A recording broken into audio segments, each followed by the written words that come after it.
नमस्कार मित्रांनो, मी मारुती मोहोळकर. मित्रांनो, बांधकाम कामगार योजनेच्या संदर्भामध्ये एक अतिशय महत्त्वाचे अपडेट आज आपण या व्हिडिओच्या माध्यमातून पाहण्याचा प्रयत्न करणार आहोत. मित्रांनो, जे काही नवीन नोंदणी आणि नूतनीकरण या संदर्भामध्ये ऑनलाईन अर्ज हे सुरू झाले आहेत आणि त्या संदर्भामध्ये असणारी एक अतिशय महत्त्वाची अपडेट आज आपण या व्हिडिओच्या माध्यमातून पाहण्याचा प्रयत्न करणार आहोत. मित्रांनो, आपण जर का आपल्या चॅनलवरती नवीन असाल, चॅनलला सबस्क्राईब करून बेल आयकॉन बटन दाबायला विसरू नका, जेणेकरून आपल्याला अशाच प्रकारच्या नवीन नवीन व्हिडिओचे नोटिफिकेशन ही आपल्यापर्यंत येत राहील. चला तर व्हिडिओला सुरुवात करूया. मित्रांनो, तुम्ही तुमच्या मोबाईलमध्ये Google Chrome ओपन करून त्या ठिकाणी जे काही बांधकाम विभागाची ऑफिशियल वेबसाईट आहे, तर ते तुम्ही या ठिकाणी टाकल्यानंतर तुम्हाला पहिली वेबसाईट या ठिकाणी पाहायला मिळेल. तर आपल्याला या ठिकाणी या वेबसाईटवरती क्लिक करायचे. याच्यावरती क्लिक केल्यानंतर आपल्यासमोर अशा प्रकारचे पेज पाहायला मिळणार आहे.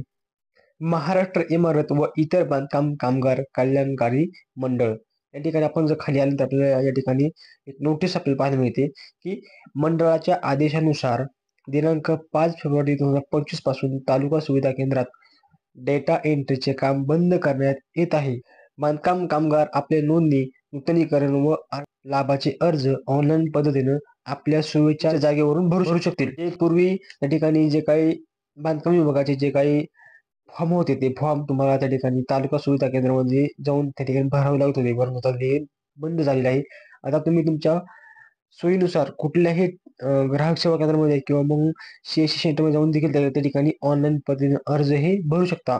अर्ज भरल्यावर कागदपत्रांच्या पडताळणीसाठी कामगारांना आपल्या सोयीची तारीख ही निवडावी लागेल.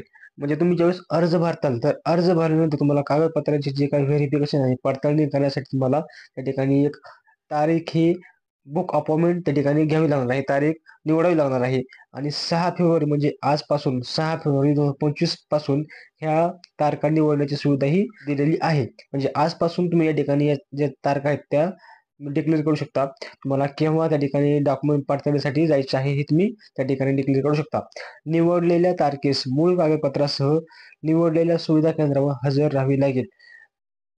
ज्यावेळेस तुम्ही ऑनलाईन अर्ज भरल्यानंतर तुम्ही डॉक्युमेंट व्हेरिफिकेशनसाठी जी काही तारीख निवडली आहे, ते निवडल्यानंतर तुम्हाला जे काही तुमचे मूळ डॉक्युमेंट असतील, तर ते डॉक्युमेंट घेऊन तुम्ही जे काही निवडलेले सेंटर आहे, तर त्या ठिकाणी जावे लागणार आहे आणि ठरलेल्या तारखेस व ठरलेल्या ठिकाणी जर हजर राहिले नाही, तर अर्ज हे नामंजूर करण्यात येतील.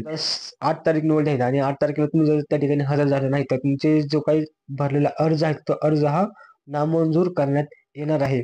आता पुढे काय दिलं आहे ते पाहूया. लाभाच्या कागदपत्राच्या पडताळणीसाठी जागा व तारीख निवडण्याबाबत देखील या ठिकाणी काही मुद्दे हे दिलेले आहेत.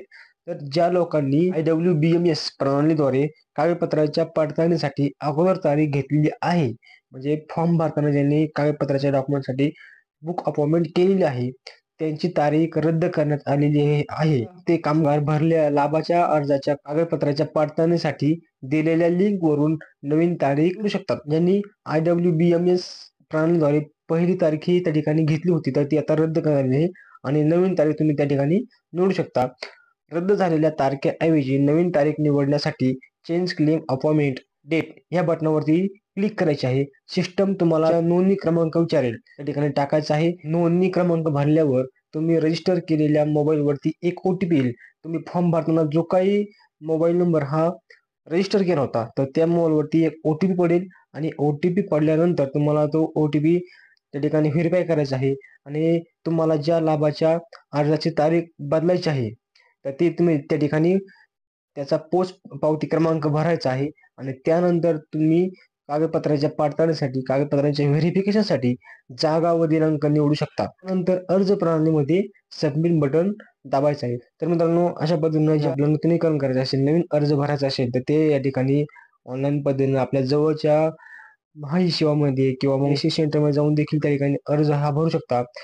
दिलेली तारीख जी आहे, ती तारीख निवडून तुम्ही तुमचं डॉक्युमेंटचं व्हेरिफिकेशनसाठी जे काही तालुक्याचं सेंटर असणार आहे, त्या ठिकाणी जाऊन त्या तारखेला हजर राहणे अपेक्षित आहे आणि अशा पद्धतीनं तुम्ही तुमच्या अर्जाचे नूतनीकरण, नवीन अर्ज हे भरू शकतात.